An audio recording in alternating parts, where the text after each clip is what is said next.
Por isso que cada dia não se repete. Cada mês oferece lições importantíssimas. E cada instante sempre será um momento precioso de aprendizado. A vida é uma escola. Nós não estamos aqui para diversão, embora possamos rir, nos divertir algumas vezes, abraçar, festejar, mas são momentos. Como numa escola que tem intervalo, tem um momento de brincadeira, mas a escola foi feita para ensinar e para te testar. Por isso a terra é uma grande escola, uma escola bendita de Deus, onde nós não somos os professores, mas onde nós somos os alunos, sujeitos às lições que a vida nos oferece. Porque a vida pode nos oferecer muitas lições, e nos oferece a cada dia lições diferentes. O que precisamos entender é que todos nós temos um propósito nesta vida. Qual é o seu propósito? Não sou eu que vou falar. Não sou eu que vou chegar para você e falar: vem aqui que o seu propósito é esse, seu propósito é esse, seu propósito é esse. Cada um tem o seu propósito. A sua missão, o seu sentido na vida, porque a vida tem que ter um sentido. Tem que ter. Se nós colocarmos na cabeça: mas o sentido da vida é ganhar dinheiro. Não é. Essa é a falta do sentido. Mas o dinheiro é importante. Ele é importante, mas não garante nada. Dinheiro, ele promete muita coisa, mas não garante coisa alguma. Ele lhe dá um bom plano de saúde, ele lhe dá tratamento, mas não dá a cura. Se dinheiro comprasse cura e não tratamento, não tinha um rico que morrer de câncer. O dinheiro lhe dá colegas de farra, mas não amigos verdadeiros. Como diz aquela trovinha: amigos são todos eles como aves de arribação, se faz bom tempo eles vêm, se faz mau tempo eles vão, depende do tempo. Então tudo é transitório. Tudo nesta vida é eminentemente transitório. Como certa vez um homem foi procurar um sábio, isso é uma lenda judaica, e atravessou o mundo para encontrar esse sábio.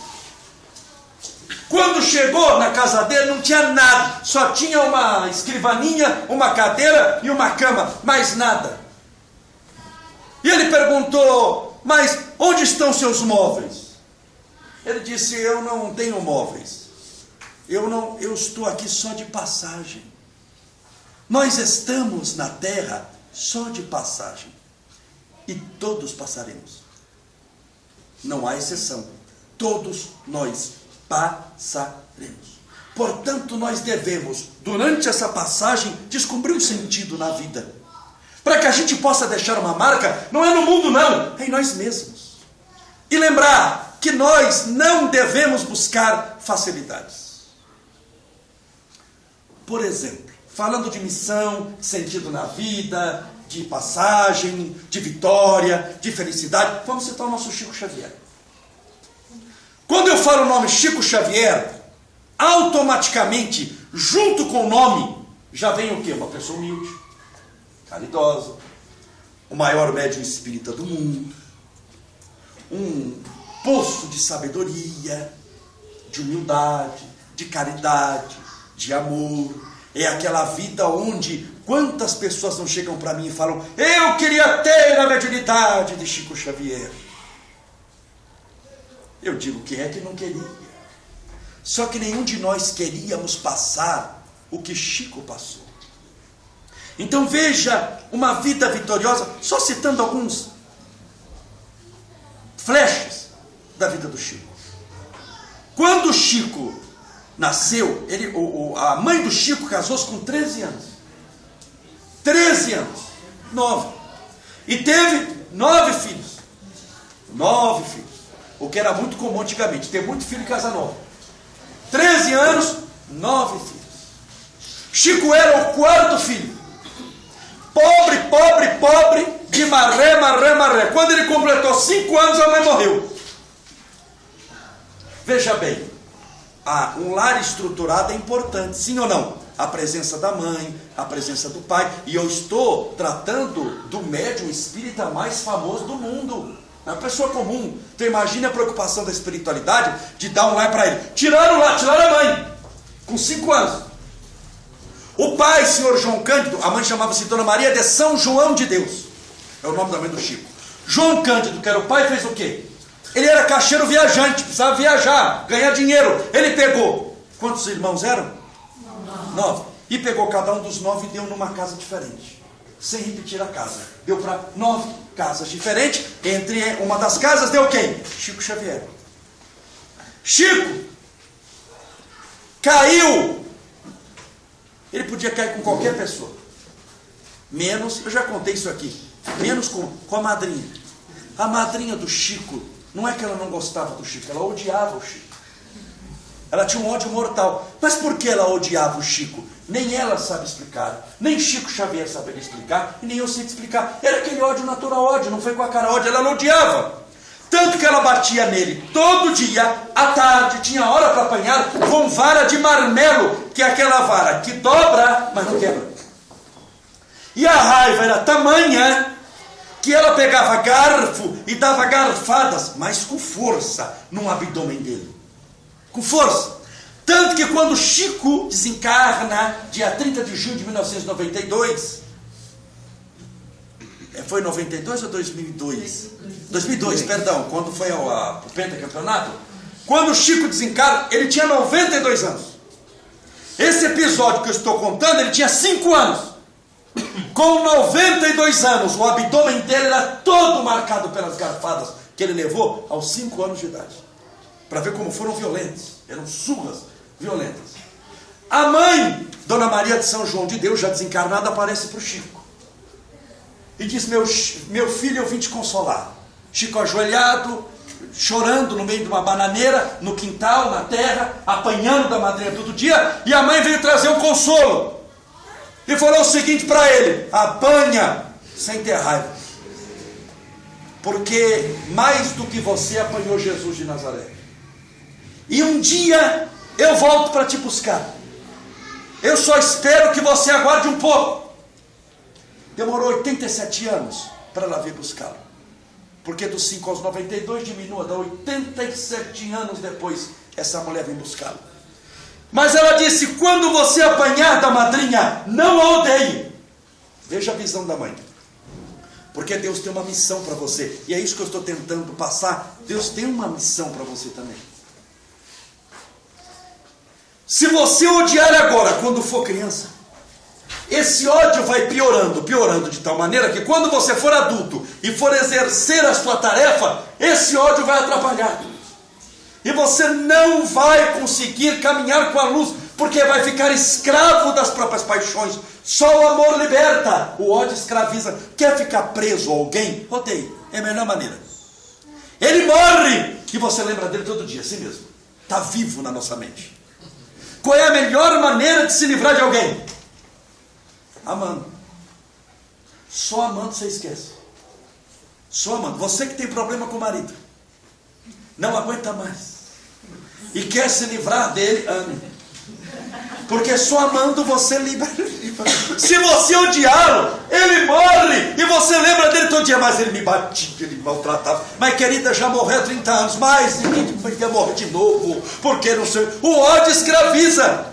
O ódio não deixa você esquecer. O ódio gera raiva, que gera um fenômeno muito comum chamado vingança. Mesmo morto. Ou você acha que só porque morreu a ódio acabou? Muitas vezes piora, não é? Devia eu ter matado, morreu antes. Tem gente que entra na paranoia. Então a mãe falou o quê? Ame! Ame para você não odiar. E ele, quando apanhava, fazia oração, com 5 anos. Pai nosso que estás nos céus. E apanhava. Ou seja, uma vida toda para dar errado. Tudo para dar errado. Quando a mãe, um dia, depois de uma surra, não que a mãe dava, que a madrinha, sim, Chico, tudo nessa vida dá uma melhora. Um novo anjo bom aparecerá na tua vida. E apareceu. na figura da segunda esposa do pai de Chico Xavier, Dona Cidália Batista Xavier. Dona Cidália Batista era infinitamente mais nova que o pai do Chico, tinha no máximo, metade da idade do pai do Chico. O pai do Chico foi o primeiro namorado dela. Quantos filhos o pai do Chico tinha mesmo, que eu esqueci? Quantos filhos tinha a Dona Cidália? Nenhum. O pai do Chico foi o primeiro namorado dela. Aqui alguém assistiu o filme da biografia do Chico? Já assistiram?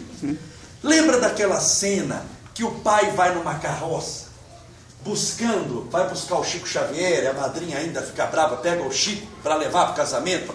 Aquela cena é falsa, nunca existiu. A verdadeira, quem foi buscar foi Dona Cidália Batista, não o pai do Chico. E veja que mulher notável, que alma boa.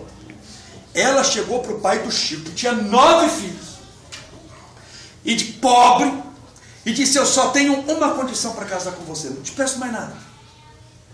Eu só caso com você se eu puder recolher os filhos que você abandonou. E é ela que vai de casa em casa buscando as crianças, entre eles quem? Ela teve mais 6 filhos com o pai do Chico. O pai do Chico não era fraco. É matemática, vou fazer o quê? Ele tinha primeiro quantos filhos? 9.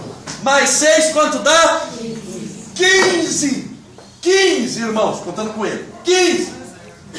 Eu lhe dou um presente se você adivinhar quem tornou-se pai e mãe dos 15. Chico. Porque quando o Chico tinha 17 anos, adivinha quem morreu? A mãe, a segunda mãe morreu. Dona Cidália Batista. O pai dá no pé. Chico, então, fica o quê? Pai e mãe de todos. Tanto que quando Chico muda-se em maio de 1956, de Pedro Leopoldo para Uberaba, ele só se muda em maio de 1956 para Uberaba, depois que ele casou a última das irmãs. Porque antigamente tinha aquela história de que o pai, a missão do pai ia até casar a filha, né? A filha mulher, até casar a última filha. Chico casou as irmãs. Ele casou a irmã em maio de 1956 e nessa época disse: cumpri a tarefa com os meus irmãos. E agora, aos 46 anos de idade já, ele vai embora para Uberaba. O braço direito dele, veja como a vida é muito interessante. O braço direito dele, quem abriu o centro, fechava o centro, atendia o pessoal, está no filme. Lembra o irmão do Chico? Lembra do irmão dele? O José Xavier. Um dia, o bendito do José Xavier tem uma síncope, um AVC de último grau no centro e vem falecer 3 dias depois. O Chico sofreu a mesma coisa que sofreu com a morte da mãe, com a morte do irmão, porque era o braço direito dele. Quando morreu o José Xavier, o pai do Chico ficou revoltado, porque dizia: onde já se viu, você cura tanta gente, mas não curou o seu irmão, como se nós não fôssemos morrer. Todos nós vamos. Chico naquela pressão, só que o José Xavier, o irmão que morreu, era casado, tinha um casal, tinha a esposa. A esposa, 3 meses depois, entrou no estado de paranoia, tão grande, mas tão grande, que 1 ano e 3 meses após, ela morre num sanatório, internada, sem reconhecer nem a si mesma. Ela tinha 2 filhas, casal, um menino e a menina. O menino tinha um transtorno mental de último grau. Não andava, não falava, só gritava. Adivinha onde o menino morava e onde a menininha morava? Na casa de quem? Do Chico. A maioria dos livros que os amigos leem de André Luiz, quando você pega um livro bonito do Chico, lindo, ele psicografou no centro, não, psicografou em casa mesmo. O menino só parava de chorar quando o Chico colocava no berço. Sabe aquele berço que é de madeira assim? Que ele ficava com o pé desse jeito, balançando o berço balançando, o Chico concentrado, psicografando. A maioria dos livros que nós lemos, o Chico estava com o pé esquerdo balançando o berço para o menino dormir. E morre 6 meses depois da morte da mãe. Então, quando nós olhamos, isso é uma história de tragédia. Tem tudo para dar errado. Tudo! Morreu a primeira mãe, morreu a segunda mãe, o pai abandonou, foram divididos 9 irmãos, depois o braço direito dele, justo o braço direito, perdeu o braço direito. tinha os sobrinhos, as dificuldades, os processos, enfrentou fome, passou problema e transformou tudo isso o quê? Nos degraus da escada da sua divina ascensão. Ele pegou as pedras que estavam jogadas no caminho e, em vez de jogar nos outros, sabe o que ele fez? Construiu um castelo e resolveu morar dentro. Nós encontramos um monte de pedras. Depende, nós é que temos que pensar no que estamos fazendo. Como o conto de 2 homens quebrando pedra. Essa historiazinha muito conhecida, de 2 homens com marreta quebrando pedra ao meio-dia. Chegaram para o primeiro e perguntaram: o que você está fazendo? Ele falou: estou num trabalho maldito, escravo, quebrando pedra o dia inteiro. Do lado dele perguntaram: o que o senhor está fazendo? O olhinho do homem brilhou e disse: estou trabalhando na construção de uma grande catedral. Os 2 faziam a mesma coisa. A desgraça ou a bênção não estava na pedra, nem no martelo, mas aonde? Na mente. Na mente. Então, quando alguém chega e diz: mas está dando tudo errado, você está falando a verdade, está dando tudo errado. Mas eu posso lhe dizer que de tudo isso que você acha que está dando errado, poderia dar certo. Se você mudasse a maneira de pensar. Você não vai mudar as coisas, entenda bem. Nós não temos poder sobre as coisas. Não posso chegar aqui e falar: faça-se o dia, que agora eu quero que faça-se dia. Não, mas eu tenho o poder de mudar a maneira como eu interpreto as coisas. E entender que Deus não castiga, que a lei de Deus não é punitiva, que é educadora. E no final todos saímos mais maduros, mais fortalecidos espiritualmente, mais enriquecidos espiritualmente. Mas para isso nós não podemos ter medo de enfrentar dificuldade, não achar que somos vítimas, que eu nasci para sofrer, que eu nasci para... Acontece, muitas coisas na vida acontecem. O que a gente faz? Luta, insiste, persevera e vence. Se tem Chico Xavier num episódio muito simplesinho da vida do Chico, para ver como a nossa vida tem que ser assim, de vitória, de luta, de insistência. É assim que a gente chega lá. Vamos pegar, por exemplo, São Francisco. São Francisco. O Papa agora pegou o nome de Francisco em homenagem a quem? A São Francisco.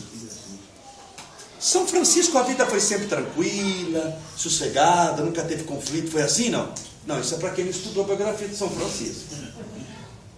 Primeiro que ele se converteu aos 24 anos de idade, que já é uma idade que ele é jovem. Outra coisa, ele optou pela pobreza, ele não era pobre. Porque um dia eu falei de São Francisco, um amigo meu disse: Camolés, mas eu também sou pobre. Eu falei: não, nós somos diferentes de São Francisco. Nós somos pobres por condição. São Francisco foi pobre por opção. Se para a gente cair uma nota de 100 reais aqui, a gente acaba a palestra na hora e tem que pegar a nota primeiro, né? Ele foi por opção. Ele era milionário. Ele não era rico, ele era o mais rico de Assis. O mais rico, filho de Pedro Bernardoni, comerciante de tecido. São Francisco ia chamar-se João. A mãe que deu o nome de Francisco, que vem de francês. São Francisco falava francês melhor do que italiano. Francesco vem de Francisco, que vem de francês, do idioma francês. Ele conversava com a mãe só em francês, com os amigos só em francês, que era chique. Italiano, ele falava com os empregados. Francisco tinha vários empregados. Aparece Jesus para ele, rapidinho, uma aparição bem rápida.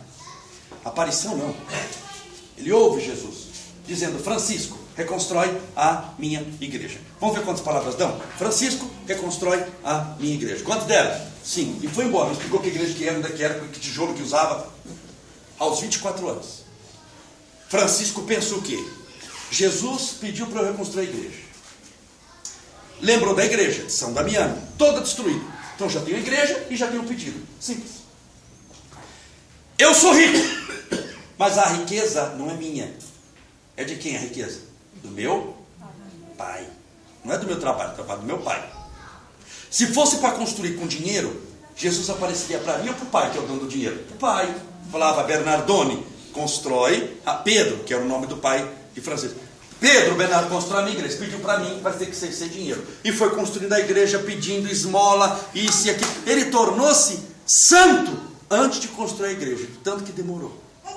Você já imaginou alguém milionário, nadando em dinheiro, de repente passa na sua casa, vestido de trapo, andando descalço, de barba por fazer, cabelo esgranhado, o rapaz mais rico de São Bernardo, batendo palma na porta da sua casa, você abre a porta e fala, tem uma pedra para me dar, para eu construir a igreja. Você faz o quê? Você liga para o sanatório e manda buscar, vai estar louco, está obsidiado, vamos levar para o centro para dar passe. Onde é que ele está louco? Onde já se viu o negócio dele? Está louco, ele foi chamar de louco, o pai quis internar. E ele foi construindo pedra por pedra. Quando ele terminou de construir a igreja, ele já era chamado santo. Santo. Você já imaginou quantas pessoas foram na inauguração da bendita da igreja? De um santo vivo? Muita gente ou não? Muita gente, para ver o santo vivo. Imagina uma igreja cujo salão é no máximo um salão e meio isso aqui. Imagine vindo gente da Itália inteira. E para ajudar, Francisco já tinha a fama de pregar para os animais. Fazia palestra para as andorinhas. Não é que ele conversava com as andorinhas, com os passarinhos, com o cachorro, que a gente conversa também, né? Totó, vem cá. Ele fazia palestra, pregava o evangelho. E os passarinhos ouviam. Por isso é que ele é chamado protetor dos animais. Então, para ajudar, cada uma das pessoas que vieram para a primeira missa, trouxe um animal junto para abençoar. Então quem tinha uma vaquinha, trouxe uma vaquinha, cabritinho, papagaio, o cachorro, que estavam Simba safari. Você imagina, 5 mil pessoas com 10 mil animais. Você já imaginou a cena? Não tinha 10 pessoas na inauguração. São Francisco estava no auge, querido. Aquilo lotado. A igreja pronta. Francisco preparado para falar. Vamos só recordar quais são as primeiras frases, a primeira palavra que Jesus falou para Francisco. Quais são as 5? Francisco, primeiro disse o nome para não se enganar. Francisco, reconstrói a minha igreja. Tudo bem? Quando Francisco foi começar a palestra, imagine a cena. Gente que não acabava mais. Ele ouve a voz por segunda vez, que diz o seguinte: Francisco, não é esta igreja. Sim, Francisco, não é esta igreja. É outra. A que está destruída nos corações humanos, que eu peço que você reconstrua com as pedras da caridade e do amor, porque o meu templo não é de pedras, ele vive no coração dos homens pelo universo inteiro. Não é esta igreja. Qualquer pessoa normal ia falar, pera um pouquinho, o senhor está forçando a amizade, eu não. O senhor assistiu gastando mais de 10 anos construindo isso aqui. Eu quase morri construindo um negócio desse. Quase 10 anos. O senhor espera eu colocar a última pedra para falar que não é essa? Por que Jesus esperou? Para testá-lo. Como é que ele vai dar uma missão para um homem que tornaria um dos maiores santos da igreja, se nem construir uma igreja material ele consegue? Como muita gente que quer salvar o mundo. Todo mundo quer salvar o mundo. Ninguém só quer ajudar a mãe a lavar a louça do menino. Salvam o mundo, mas não lavam a louça. Porque é uma coisa muito pequena para mim, eu vim para coisas maiores, para salvar as baleias no Alasca, para salvar os pinguins. Vai a louça, bem, não vai dar. A louça é uma coisa muito pequena. Eu já não, assim, a minha missão é uma coisa espiritual. Se ele não dá conta da louça, ele vai salvar o mundo? Jesus deu primeiro a louça para lavar. Vamos ver se é bom mesmo? Lava primeiro a louça. Primeiro Deus manda a louça. Se você for bem com a louça, aí nós vamos ver se você vai poder salvar o mundo. Mas primeiro salva a louça. Então ele deu a louça para o menino. Depois dali ele tornou-se o quê? Santo.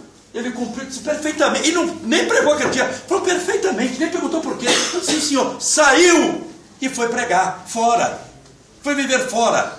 Levou para os recantos do mundo a mensagem de paz, de esperança, de alegria, onde ninguém queria ir. A mensagem de paz, de alegria. Então veja que o que nós julgamos fracasso, puxa, deu tudo errado, construiu a igreja errada, faz parte. Quando pegamos Chico Xavier, mas poxa vida, morreu a primeira mãe, morreu a segunda mãe, foi entregue para a madrinha, deu tudo errado, não deu? Não, isso foi a salvação dele.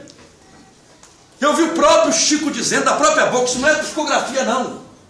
Ele com a mãozinha assim dizendo, obrigado, Senhor. pelas vezes que eu apanhei, pelas vezes que eu sofri, pelas vezes que eu fui maltratado, pelas vezes que eu fui perseguido. Obrigado, Senhor, por todas as dificuldades que eu passei, porque foram elas que me mantiveram na realidade da vida e no trabalho constante do bem. Como que dizendo, se eu tivesse facilidades durante toda a vida e acontecesse sempre o que eu quisesse, eu não teria feito metade do que eu fiz. Então na vida nós devemos nos preparar para as surpresas que a vida oferece. Elas muitas vezes são desagradáveis, mas a vida é assim mesmo. A vida não é o jeito que eu quero que seja. Eu não sou Deus. Eu não tenho poder nem sobre o clima, vou ter poder sobre as leis. Embora existam pessoas que até obsidiadas e